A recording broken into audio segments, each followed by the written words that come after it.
আপনি কি বিশ্বাস করবেন পৃথিবীর সবচেয়ে বড় উষ্ণ মরুভূমি একসময় ছিল সবুজে মোড়া এক স্বর্গরাজ্য, যেখানে আজ শুধু অসীম বালু সমুদ্র। সেখানে হাজার হাজার বছর আগে বয়ে যেত বিশাল নদী, ছিল অগণিত হ্রদ, ঘুরে বেড়াতো হাতি, জিরাফ, জলহস্তি, এমনকি কুমিরও। কিন্তু প্রশ্ন হলো, এত জীবন্ত একটা পৃথিবী হঠাৎ কোথায় হারিয়ে গেল? কে বা কি বদলে দিল পুরো মহাদেশের ভাগ্য? আরও অবাক করা বিষয় হলো, এই সাহারা মরুভূমির বালুর নিচে আজও লুকিয়ে রয়েছে এমন সব রহস্য, যেগুলোর অনেকগুলোর উত্তর বিজ্ঞানীরা এখনও পুরোপুরি খুঁজে পায়নি। স্যাটেলাইট ছবিতে ধরা পড়েছে মাটির নিচে চাপা পড়ে থাকা প্রাচীন নদীর পথ। প্রত্নবিদরা খুঁজে পেয়েছেন হাজার হাজার বছরের পুরনো শহর, অদ্ভুত পাথরের স্থাপনা এবং এমন গুহাচিত্র যেখানে মানুষকে সাঁতার কাটতে দেখা যায়। কিন্তু আজ সেখানে এক ফোঁটা জলের জন্য মানুষকে মাইলের পর মাইল হাঁটতে হয়। সেখানে সাঁতার কাটার ছবি এলো কোথা থেকে? এই ভিডিওতে আমরা সাহারা মরুভূমির সেই সব অবিশ্বাস্য রহস্য উন্মোচন করব, যে রহস্যের মধ্যে রয়েছে হারিয়ে যাওয়া নদী, সবুজ সাহারার ইতিহাস, প্রাচীন সভ্যতা, রহস্যময় স্থাপনা, বিশাল ভূগর্ভস্থ জলের ভাণ্ডার এবং এমন সব আবিষ্কার যা পৃথিবী সম্পর্কে আমাদের ধারণাই বদলে দিতে পারে। তাই ভিডিওটা শেষ পর্যন্ত দেখুন, কারণ শেষের দিকে তথ্যগুলো হয়তো আপনাকে ভাবতে বাধ্য করবে, সাহারা কি সত্যিই শুধু একটা মরুভূমি, নাকি এটি পৃথিবীর সবচেয়ে বড় গোপন ভাণ্ডার। অনেকেই মনে করেন পৃথিবীর সবচেয়ে বড় মরুভূমি হলো সাহারা। বাস্তবে সবচেয়ে বড় মরুভূমি হলো আন্টার্কটিকা, কারণ সেটিও অত্যন্ত শুষ্ক। তবে সাহারা পৃথিবীর সবচেয়ে বড় উষ্ণ মরুভূমি। এর মোট আয়তন প্রায় 9.2 মিলিয়ন বর্গ কিলোমিটার, যা পৃথিবীর স্থলভাগের প্রায় 8% জুড়ে বিস্তৃত। এই বিশাল এলাকা এতটাই বড় যে এটা মার্কিন যুক্তরাষ্ট্রের মূল ভূখণ্ডের থেকেও বড়। সাহারা শুধু একটা দেশের মধ্যে সীমাবদ্ধ নয়, এটা উত্তর আফ্রিকার 11টা দেশের উপর বিস্তৃত। অনেকেই ভাবেন সাহারা মানে অসীম বালু সমুদ্র, কিন্তু বাস্তবে মাত্র 20 থেকে 25% অঞ্চল বালুর টিলা দ্বারা আচ্ছাদিত। বাকি অংশে রয়েছে বিশাল পাথুরে মালভূমি, কালো আগ্নেয় শিলা, নুড়ি পাথরের সমতল ভূমি, শুকিয়ে যাওয়া নদী খাত, লবণাক্ত সমভূমি। অর্থাৎ সিনেমায় যে বিশাল বালিয়াড়ি দেখা যায়, পুরো সাহারা তেমন নয়। সাহারা কিছু অঞ্চলে এমন বালুর পাহাড় রয়েছে যার উচ্চতা 180 মিটার বা তারও বেশি, অর্থাৎ প্রায় 7 তলা ভবনের সমান। বাতাসের দিক পরিবর্তনের কারণে এই বালিয়াড়িগুলো ধীরে ধীরে স্থান পরিবর্তন করে এবং পুরো মরুভূমির চেহারাই বদলে দেয়। গ্রীষ্মকালে সাহারার অনেক অঞ্চলে দিনের বেলা 50 ডিগ্রি সেলসিয়াসেরও বেশি তাপমাত্রা রেকর্ড করা হয়েছে। বালুর উপরিভাগে তাপমাত্রা আরও বেশি হতে পারে, কিন্তু আশ্চর্যের বিষয় হলো, রাতের বেলা এই জায়গায় তাপমাত্রা 0 ডিগ্রি সেলসিয়াসের কাছাকাছি, এমনকি কখনো কখনো তার নিচেও নেমে যায়। দিন ও রাতের এই বিশাল তাপমাত্রার পার্থক্য সাহারার অন্যতম বৈশিষ্ট্য। সাহারার অনেক অঞ্চল বছরের পর বছরে কোনো বৃষ্টি হয় না। কিছু জায়গায় বছরে গড়ে 25 মিলিমিটারের কম বৃষ্টিপাত হয়। এমন এলাকা আছে যেখানে দশক ধরে উল্লেখযোগ্য বৃষ্টির কোনো রেকর্ড নেই। এই কারণে এখানকার উদ্ভিদ ও প্রাণীদের বিশেষভাবে অভিযোজিত হতে হয়েছে। আজকে সাহারা যতটা শুষ্ক, একসময় এটা ছিল সম্পূর্ণ ভিন্ন এক পৃথিবী। বিজ্ঞানীদের মতে প্রায় 11,000 থেকে 5,000 বছর আগে সাহারা ছিল সবুজ, উর্বর ও প্রাণে ভরপুর। এই সময়কালকে বলা হয় আফ্রিকান হিউমিড পিরিয়ড। পৃথিবীর কক্ষপথ ও অক্ষের সামান্য পরিবর্তনের কারণে আফ্রিকায় মৌসুমি বৃষ্টিপাত অনেক বেড়ে গিয়েছিল। ভারতীয় আফ্রিকার মৌসুমি বায়ু উত্তর দিকে সরে আসে, ফলে নিয়মিত ভারী বৃষ্টি হতো। নদীগুলো সারা বছর জলে ভরা থাকতো, বিশাল বিশাল হ্রদের সৃষ্টি হয়, ঘাসে ঢাকা সমভূমি গড়ে ওঠে, বনভূমি তৈরি হয়।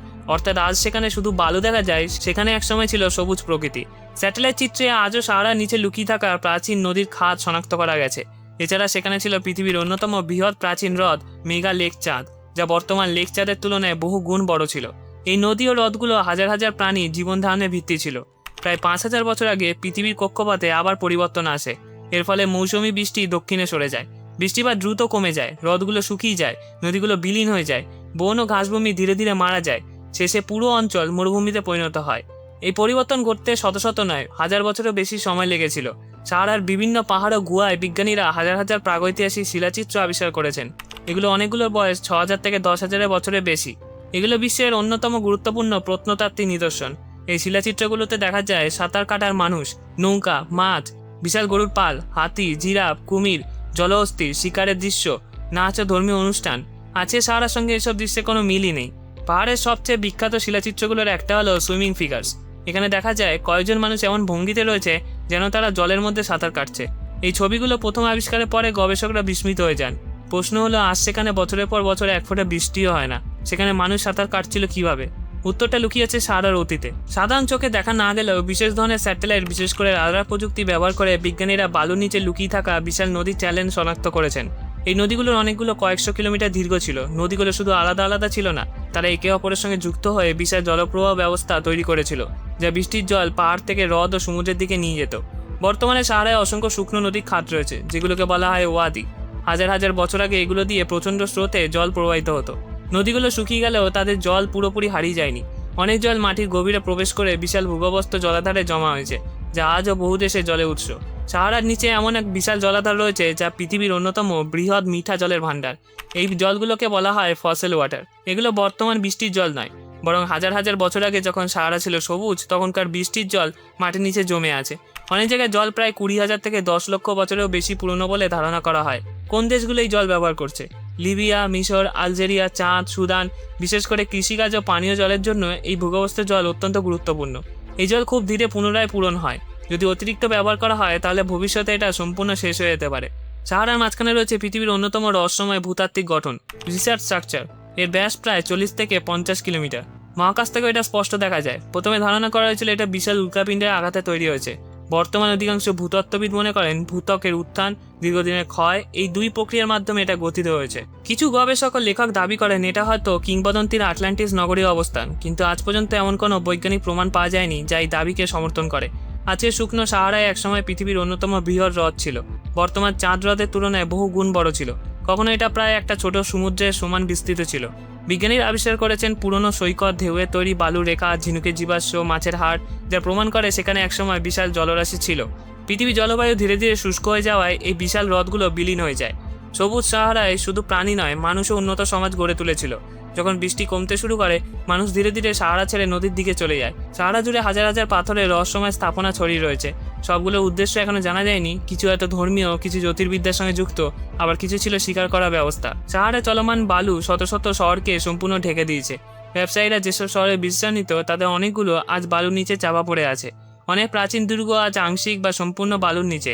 প্রচণ্ড বাতাস কয়েক শতাব্দীর মধ্যেই পুরো শহরকে ঢেকে ফেলতে পারে। গারমান্টেস ছিল সাহারার অন্যতম উন্নত মরুভূমি সভ্যতা। তারা শত শত কিলোমিটার দীর্ঘ ভূগর্ভস্থ সুড়ঙ্গ তৈরি করেছিল, যার মাধ্যমে দূরের জল শহরে আনা হতো। মরুভূমির মাঝেও তারা খেজুর, গম, আঙুর চাষ করত। তারা উত্তর আফ্রিকা ও সাব সাহারার মধ্যে গুরুত্বপূর্ণ বাণিজ্য নিয়ন্ত্রণ করত। সাহারা একসময় বিশ্বের অন্যতম গুরুত্বপূর্ণ বাণিজ্য রুট ছিল। উটকে বলা হতো শিপ অব দ্য ডেজার্ট। তারা শত শত কিলোমিটার জল ছাড়াই ভ্রমণ করতে পারত। আজকে সাহারা আমাদের কাছে শুধু অসীম বালুর সমুদ্র মনে হতে পারে, কিন্তু এই বালুর প্রতিটি স্তরের নিচে লুকিয়ে আছে এক বিস্ময়কর অতীত। প্রাচীন নদীর স্রোত, বিশাল হ্রদের ঢেউ, হারিয়ে যাওয়া রাজ্য, মরুভূমির বুক চিরে গড়ে ওঠা সভ্যতা, সমুদ্রে সাঁতার কাটা তিমির জীবাশ্ম, আর এমন সব রহস্য যার অনেকগুলোর উত্তর এখনও মানুষের অজানা। প্রতিটি নতুন অভিযান, প্রতিটি নতুন স্যাটেলাইট ছবি আর প্রতিটি প্রত্নতাত্ত্বিক খনন আমাদের মনে করিয়ে দেয় পৃথিবীর সবচেয়ে কঠিন ও নির্জন এই ভূখণ্ড এখনও তার অসংখ্য গোপন ইতিহাস বুকের গভীরে লুকিয়ে রেখেছে। হয়তো আগামীকাল আবার বালু নিচ থেকে উঠে আসবে এমন একটা আবিষ্কার যা মানব ইতিহাস সম্পর্কে আমাদের ধারণাটাই বদলে দেবে। এই ভিডিওটা যদি ভালো লাগে তাহলে এই ভিডিওগুলো দেখুন, সাবস্ক্রাইব করুন চ্যানেলটা এরকম আরও ভিডিও দেখতে। আশা করি ভালো লাগবে। দেখা হচ্ছে একটা ভিডিওর সাথে। ধন্যবাদ।